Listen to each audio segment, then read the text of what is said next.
Oh, good afternoon, and thank you for a lovely welcome to New England. This is the first time I've ever been in the Boston area. Thank you. Everybody has been very kind and sweet and inviting. I was told that the winter brings a little bit of grumpiness, but I haven't seen that from anyone. But I'm really looking forward to talking with you today about diversity and inclusion in a global digital marketplace. When I was thinking about a topic for today and tying it in with multilingual, the biggest thing I feel when I'm working on multilingual sites and working with multicultural clients and diverse content, I guess, consumers would be a good name.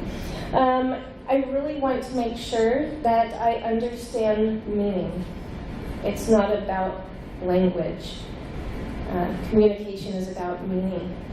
So it's not just the words you say, but the context you hear them in, and the intent in which they're spoken, and your perceptions. And so when I went to put this deck together, I always ask at Drupal events, who are you? Right? How do you identify at Drupal events? And I was going to take this out, going, oh no, it's a keynote, I don't need to do this. But no, this is exactly the question that we're going to ask. So who is a project manager maybe here? Yeah, some folks. Who's a site builder? Right? A developer? Right? Lots of developers. A themer? Right? Okay. How about who does all of them? Right? Actually, this is not that many all hands. A lot of times I see all the hands come up. And that is how we identify ourselves within the Drupal community when we first meet someone. It's how we go to our sessions, right? How do you identify yourself within this community? So my normal slides are like, hey, I've done tech for a really long time. I've done some project management for a long time. And I've done Drupal for a long time. Because I'm trying to convey to you who I am and garnish some respect as I do and talk. I'm going to just fix this for 1 second.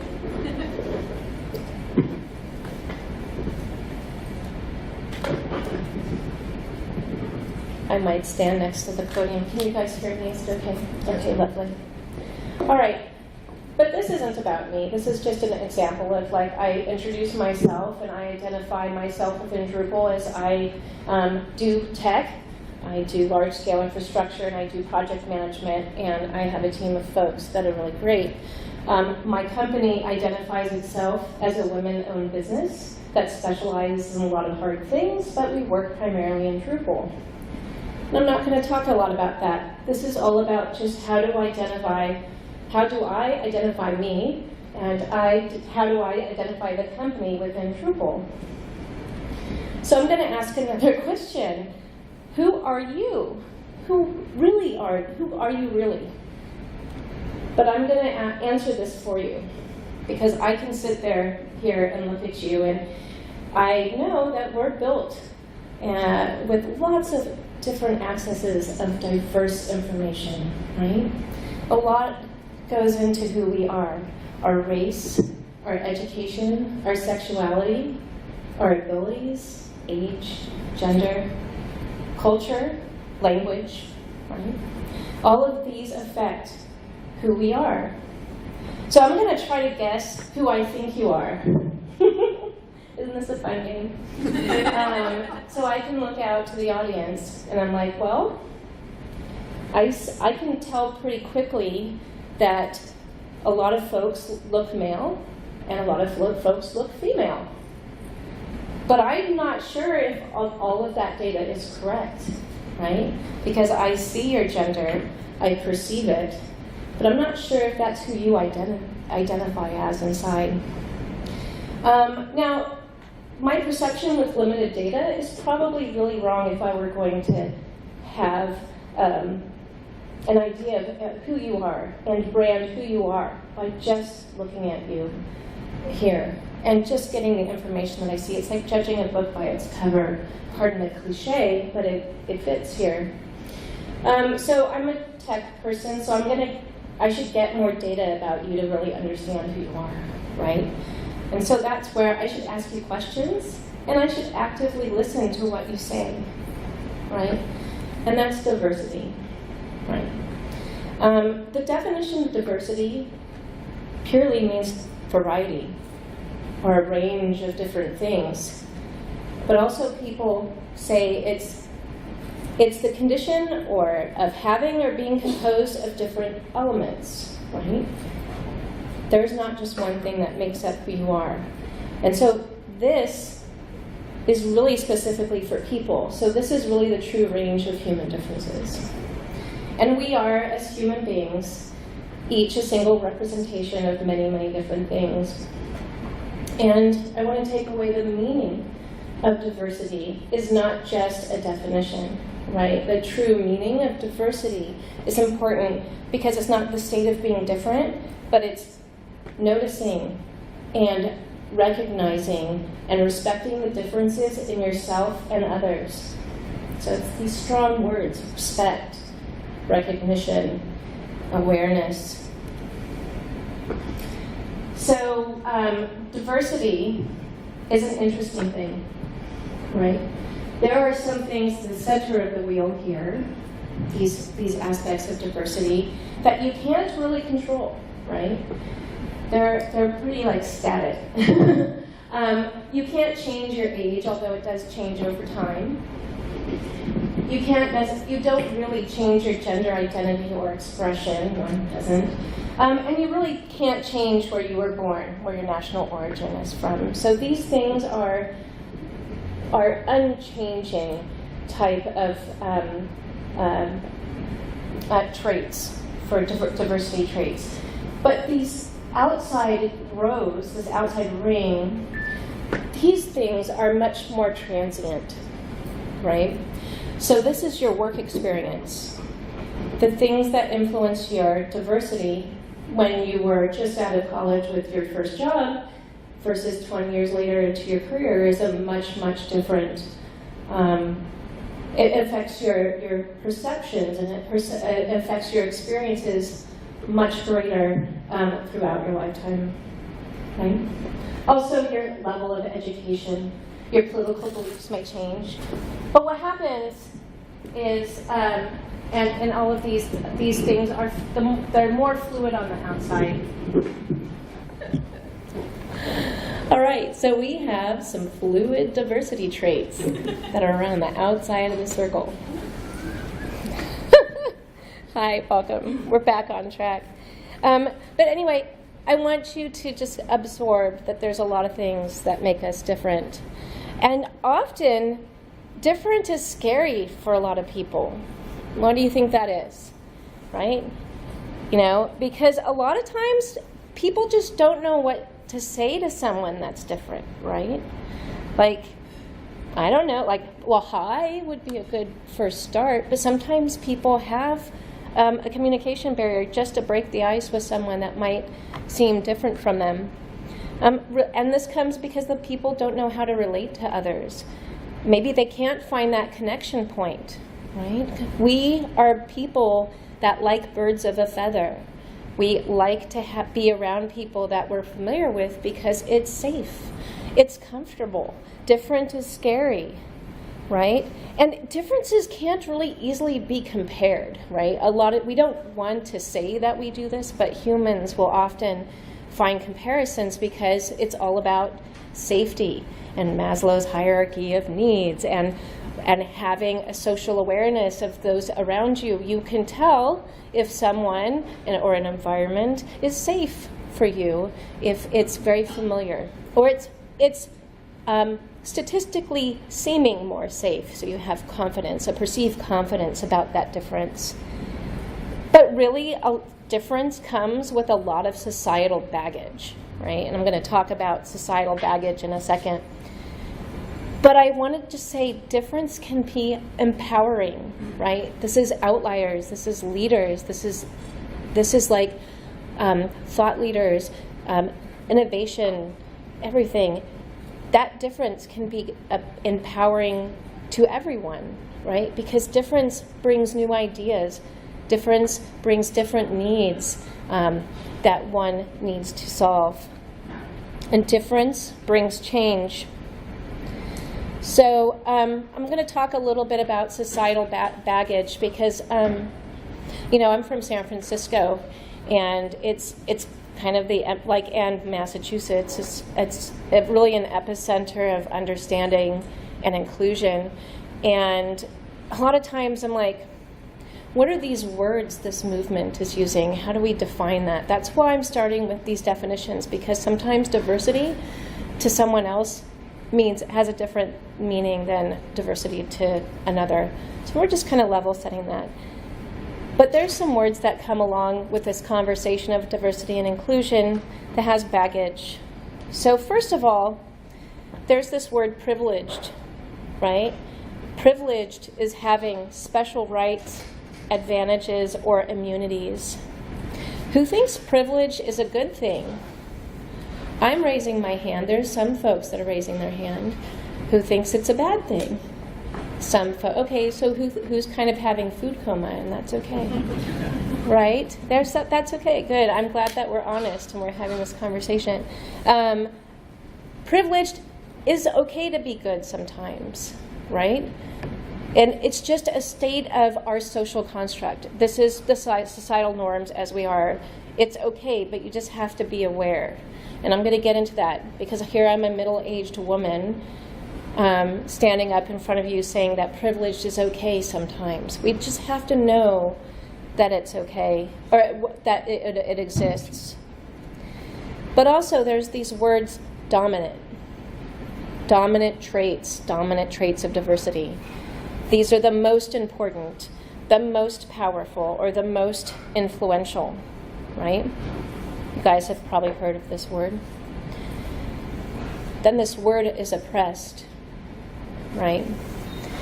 Someone is in subservience or hardship, especially by the unjust of exercising of the authority. So the dominant is over the oppressed. But also it's about how you feel. Someone who is feeling distressed, anxious, or uncomfortable. So it's not just what someone is doing to you, but it's how you feel. You can have a state of feeling oppressed when somebody might not think that they're oppressing you.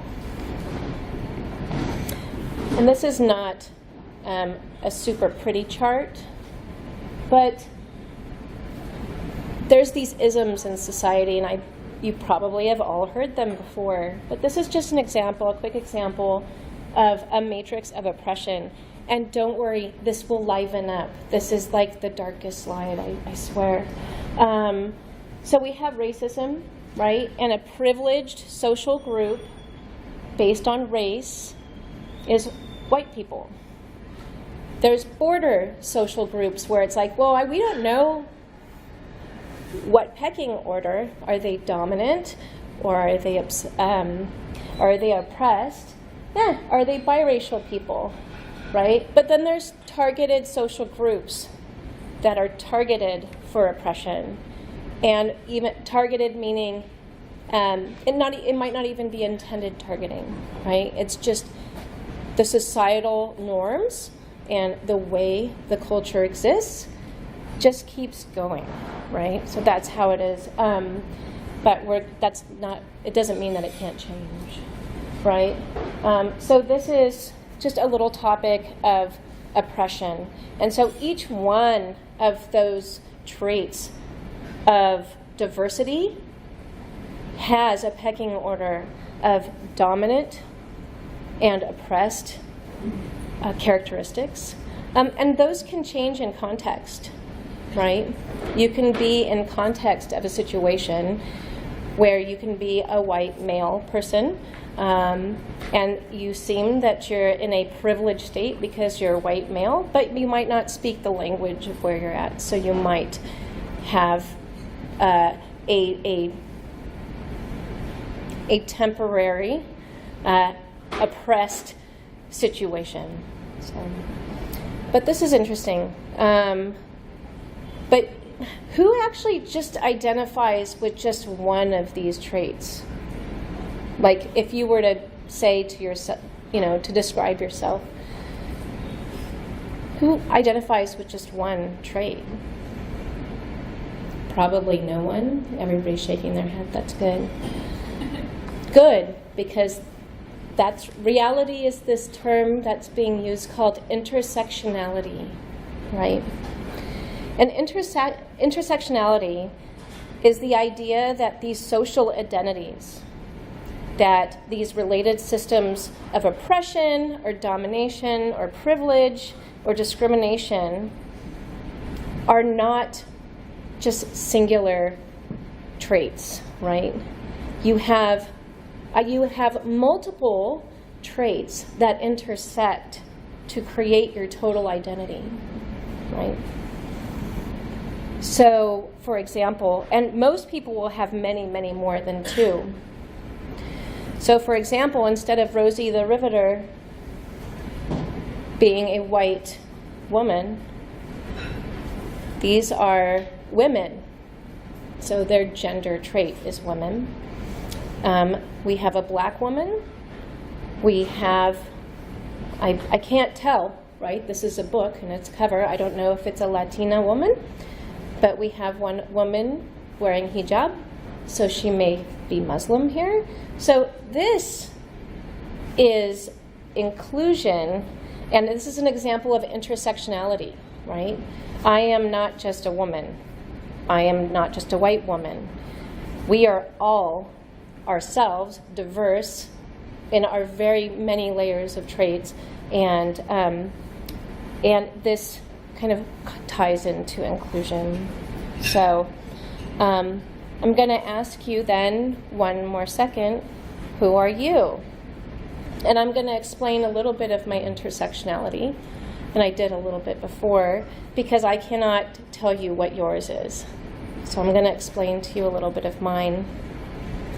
I am white. I am female. I am educated. I am privileged. But I am oppressed because I'm a woman, because I'm divorced. I'm a single mother. And I'm in the tech community, which is great, but I am oppressed often. And this was a really hard, actually, presentation to write, as I attempted to come into this topic, because I am super afraid not of imposter syndrome, but of your societal perception of me as a businesswoman up here on stage, right? Am I going to say things that are too feminist? Am I going to be judged because I have examples because I'm a woman and I use those as examples? Is that becoming, I'm now a feminist and I'm not portraying the true message of what diversity or inclusion or intersectionality is? It's really hard, right? And being in the tech industry, I came from large-scale video games, right? That's where my big tech came from. And you know, it's a heavily, at that point, male-dominated field. So that's where my experiences lie. But I'm also not the heir of the Hannaford food chain. My name is Aimee Degnan. I'm a dancer. I'm a mother. I am vulnerable. I care about the people around me. I have empathy. I don't have sympathy sometimes because I get tired. But I know that that's a weakness of myself.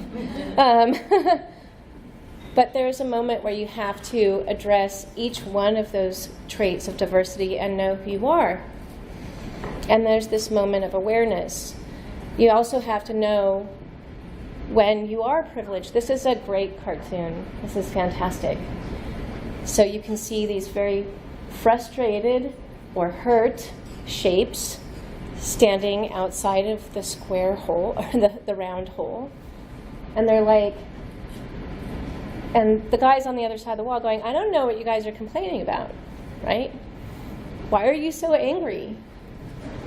if you want to make through, just be yourself, right? So this is an act of privilege, right? But, the hole was built for the circle, and the circle got out. And that's great. Oh yeah, I'm just going to be myself. But that he's not aware of the other people's needs and the other shapes diversity, right? So this is not just awareness of yourself and yourself within a context and yourself within an environment, but also the others and their context and their needs in their environment next to you. So it's interesting. This is not an incredibly beautiful slide, but it's a topic that I wanted to cover. And there are cycles of oppression and privilege, right? I am going to lighten this up, seriously.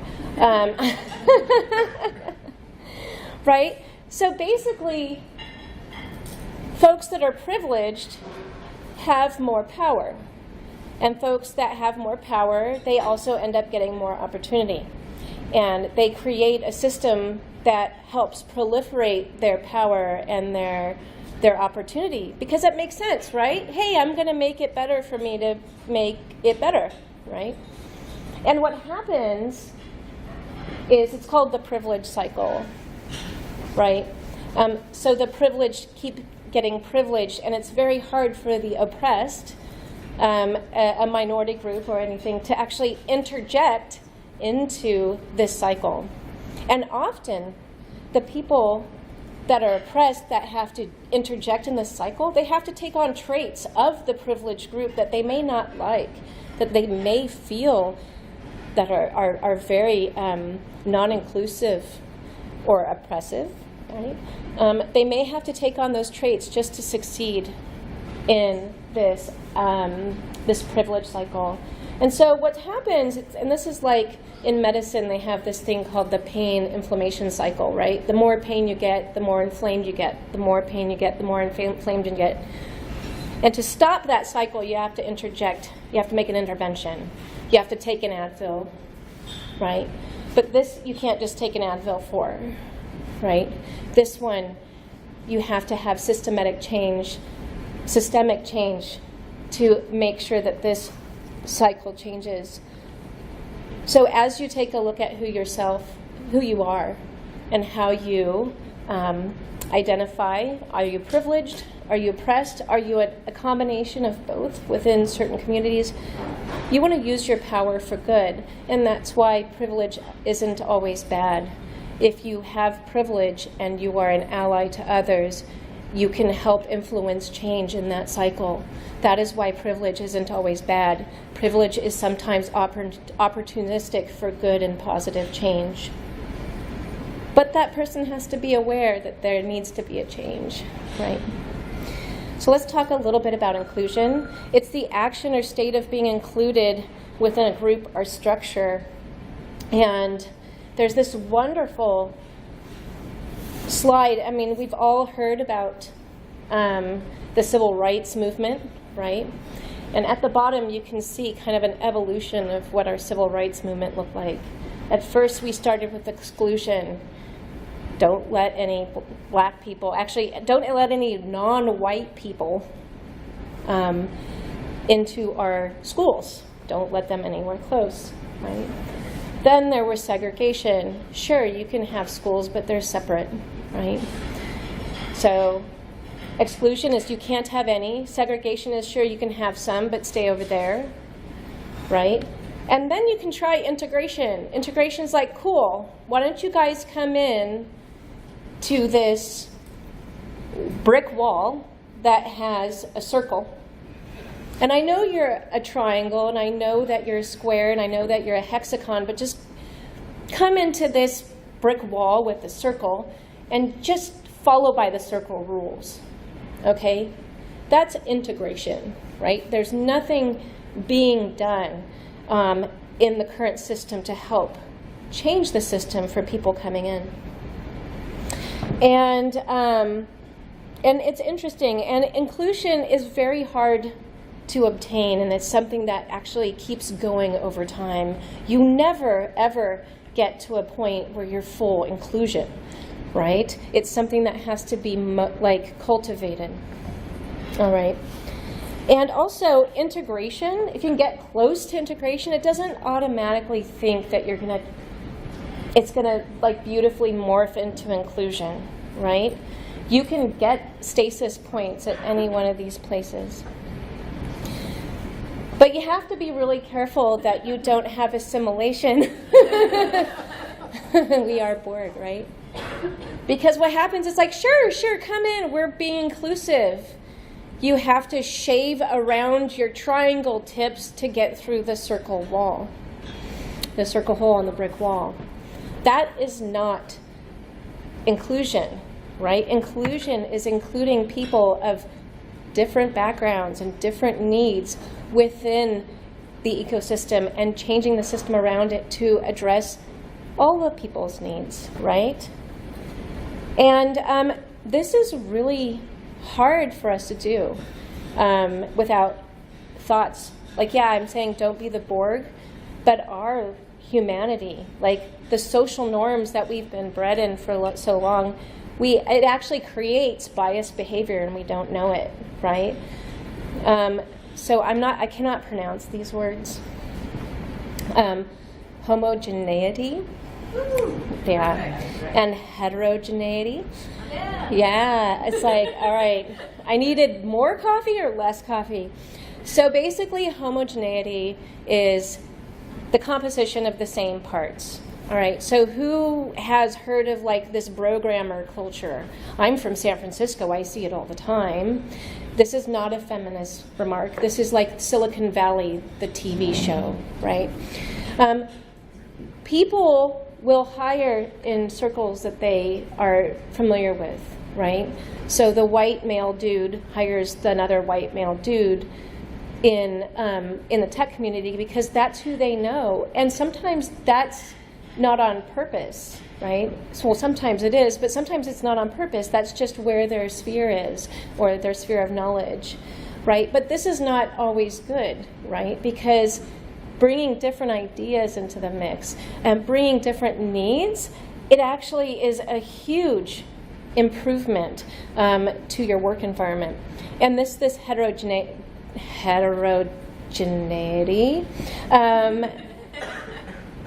because we're at this point where we need to have change, you have to make a deliberate decision to affect change, right? And who's ever seen this imagery? Yeah, this has been going around. This is equality versus equity, right? So in the first screen, you see that there is a social barrier called a fence that's you can't see through. And we're okay, cool. We know that you guys need to see over the fence. I'm going to give you equal boxes of equal sizes to get you over the fence. But it only met 2/3 of the need, right? So that was trying, but it wasn't necessarily being aware of one of the disadvantaged individuals' needs. In the second image, you're okay, cool. I'm going to give them different types of boxes so they can see over the fence. That's fantastic. Now they can all see, right? They're now equitable, not just equal, right? But really the problem here is that the fence is in the way. That's the systemic change that we have to introduce for inclusion and diversity. It's looking at the problem differently. It's oh, the problem is actually the fence. Let's take care of that. Now we don't even need these extra boxes. We fixed the fence. Right, so this is a very poignant image. And really what we want to get to is this true, beautiful state of diversity and inclusion together. This Google Doodle was created by a high school student from Connecticut, and she won the competition, and its title is called A Peaceful Future. So you can see all of those different diversity traits on the wheel represented here. It's quite lovely. So I'm very happy to see the youth feeling the momentum of change. So we're okay, well, what does that mean for the global digital marketplace? If we look at the internet users by world region, North America is really low, right? Yeah, we have a lot of internet users, but we are not, like the US and North America are not the main standard of internet users, right? There's a huge amount of folks in Europe and Asia-Pac region and LATAM. Guess what? Those speak languages different than ours. Those have different societies and different cultures. So we have to be really super aware as our community reaches out to these emerging technology communities that actually can help contribute to Drupal. We have to be aware that these people are different and that we need to embrace the difference and include them in our community. This one is interesting. The share of individuals using the internet. This is like the percentage of population that exists that are using the internet. Like basically 70% of users and 70% of the population in North America uses the internet, right? Which is expected. Yeah, we have a lot of people using the internet. And then also Europe and Central Asia is way high there. And that makes sense because their infrastructure for the internet is more forward. But you can see there's a lot of growth coming in LATAM and the Middle East area and also in Africa. So you can see the future is not like us, right? The future growth is going to overtake us because they have more people using the internet. And they've barely tapped the amount of population that's actually connecting to the internet. So there's going to be more people on the internet speaking different languages that have different needs and different content consumption needs. And if we look at this, we have this mobile use is skyrocketing and the desktop is decreasing. And why is that happening? Well, there's a lot of reasons, but the main reasons is the cost and availability of both technology and bandwidth is really going lower. So these people of privilege that could afford the infrastructure to have computers, that's like here 2009 way up here, is actually like the cost of mobile and tablet devices are way lower. So people with less money and historically underprivileged to access the internet are being able to enter the market. This term is called digital divide. So a digital divide is the economic and social inequality with regard and access to communication platforms, especially around communication technologies around the internet. And so essentially it's digital privilege, right? Who feels that they have digital privilege in this room? Yeah, okay, good. Everybody basically raised their hand. Some didn't. I don't know. Maybe you have really bad internet at your house. And you know what? Maybe you're out in a region that doesn't have internet, and that's okay. That's true, and that's truly one of the reasons why digital divide happens. But the gap has improved over time, right? People thought that there was going to be this great chasm between those underprivileged folks with no access to digital and those folks that do have access to digital information. The worst thing that's happening right now is content censorship or denial of access, right? So it's the Protecting Internet Freedom Act, right? That's some of the censorship stuff. But China censors data, so a whole country is doing it. And also, if you guys remember when Egypt basically shut off all internet communications to them, that was a whole government shutting off access to communication and knowledge. So it's not necessarily coming from societal pressures, it's just coming from other government places. And I'm going to look at this data. This is very interesting. So this is data from the US usage. The red lines are from 1996. I was in the internet in 1996 by demographic. And in 1996, there was a lot of college and like middle-aged guys working using the internet. And you can see the red lines. There's not a lot of people in the ethnic minorities that were using the internet. But look in 2014, the increase of usage of the internet across the board for all ages and all demographics and all diversity traits is through the roof, right? And it's equal, right? What's getting closer to equal.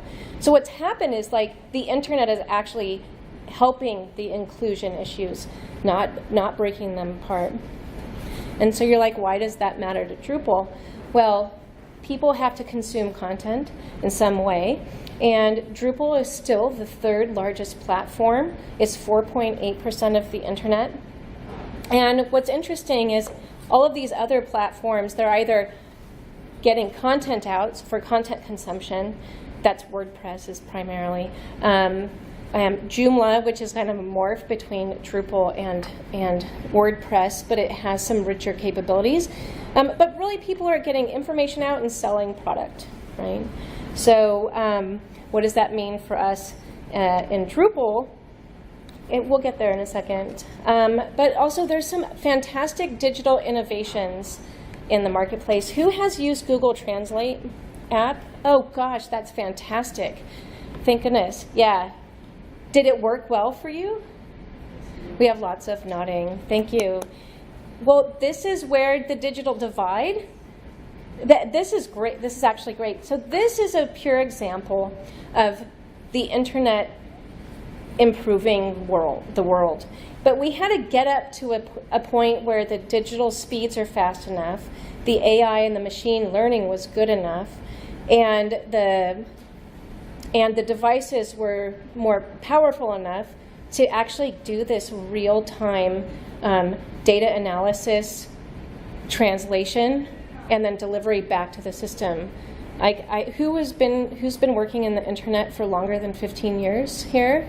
Okay, a lot of people here. So thinking of doing this a long time ago, you're like, wow, I can't get that data information back and forth fast enough. My speeds aren't fast enough. I don't have enough processing power on my phone to do that because I have a flip phone, right, or a brick, right? But what's really awesome is the Google Pixel Buds and the Waverly Pilot translating earbuds. The earbuds working with an app, you can have real-time translation, and you can share one of the buds with someone else. And so you can have a conversation with someone that you don't even speak the same language with, right? So it's like breaking the ice. It's like, how do you actually learn more about someone who's different? Well, you can start talking to them in whatever language you have, right? So it's super exciting. And we get to why does diversity and inclusion matter to our community? Well, hey, where was Drupal created? Right? Europe. Who was it created by? A European guy? Sorry, Dries. But, you know, that's who it is, right? And that's where it started. But it has grown and been used globally, right? And we have outreach for so many of the different continents and languages in contributing to the Drupal project. But then that's because we have actually a really good and supportive community, and we actually do have a pretty good code of conduct of being human together, because your behavior and actions matter within a community. So a lot of times you need to make sure that you can use your power for good in the Drupal community. If you've been in the Drupal community and you're going to an event and you don't know someone, introduce yourself. You know, the first Drupal, like I did a lot of enterprise tech before I went to my first Drupal thing. But it was still a big deal for me to go into this completely new environment, not knowing anybody, and be like, hi, right?